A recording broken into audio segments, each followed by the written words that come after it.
Halo sobat-sobat literasi hukum, kembali bersama kita akan membahas terkait kepailitan.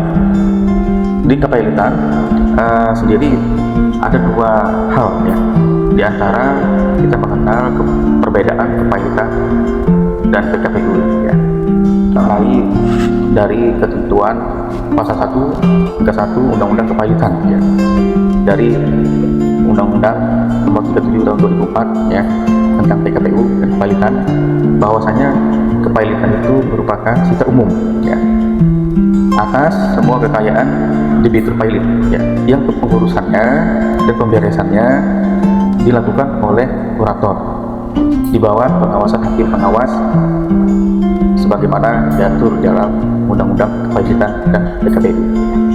Nah, lalu kita melihat kondisi tersebut ya, bahwa kita memaknai di antara proses PKPU ya, di mana PKPU ialah masa yang diberikan oleh undang-undang melalui putusan hakim niaga ya.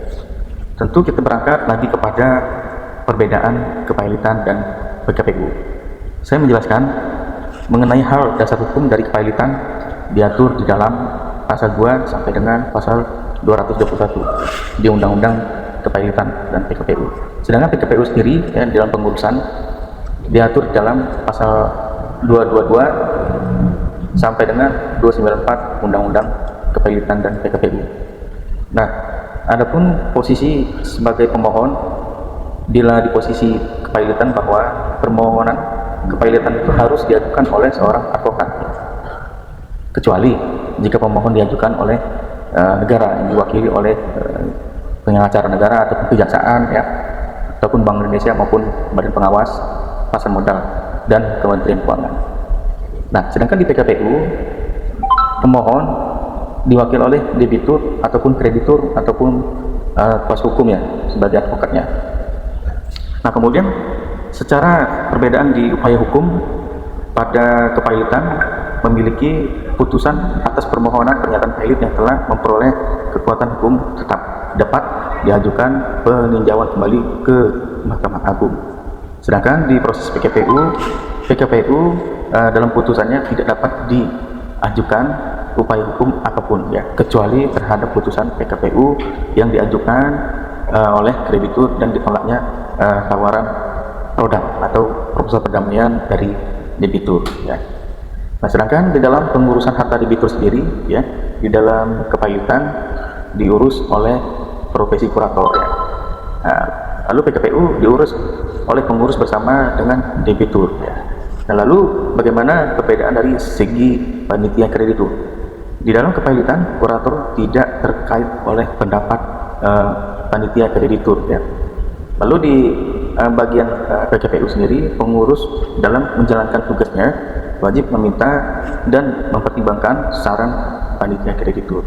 Nah, lalu bagaimana kewenangannya? Di dalam kewenangannya pada kepailitan, debitur demi hukum kehilangan haknya ya untuk menguasai ya dan mengurus kekayaan yang termasuk dalam harta pailit ya, sejak tanggal putusan pernyataan pailit diucapkan. Lalu bagaimana di PKPU sendiri, atas persetujuan pengurus, debitur masih dapat melakukan pengurusan terhadap hartanya ya, seperti melakukan pinjaman dari pihak ketiga maupun pihak lain ya, dalam rangka peningkatan nilai harta debitur. Nah, lalu bagaimana perbedaan berdasar di dalam jangka waktu penyelesaian ya. Di dalam kepailitan, bahwa setelah ada putusan dari putusan pailit ya, pengadilan niaga, tidak ada batas waktu tertentu untuk penyelesaian seluruh proses kepailitan ya. Sedangkan di PKPU sendiri ada perpanjangannya tidak boleh melebihi 270 hari ya setelah putusan PKPU sementara diucapkan ya. Nah, disitulah segi perbedaan ya tahapan PKPU dan kepailitan ya di dalam ketentuan hukum bisnis kepailitan ya, yang mana memang kita perlu mengetahui hal tersebut untuk mendasari mengetahui aspek kepailitan. Mungkin demikian.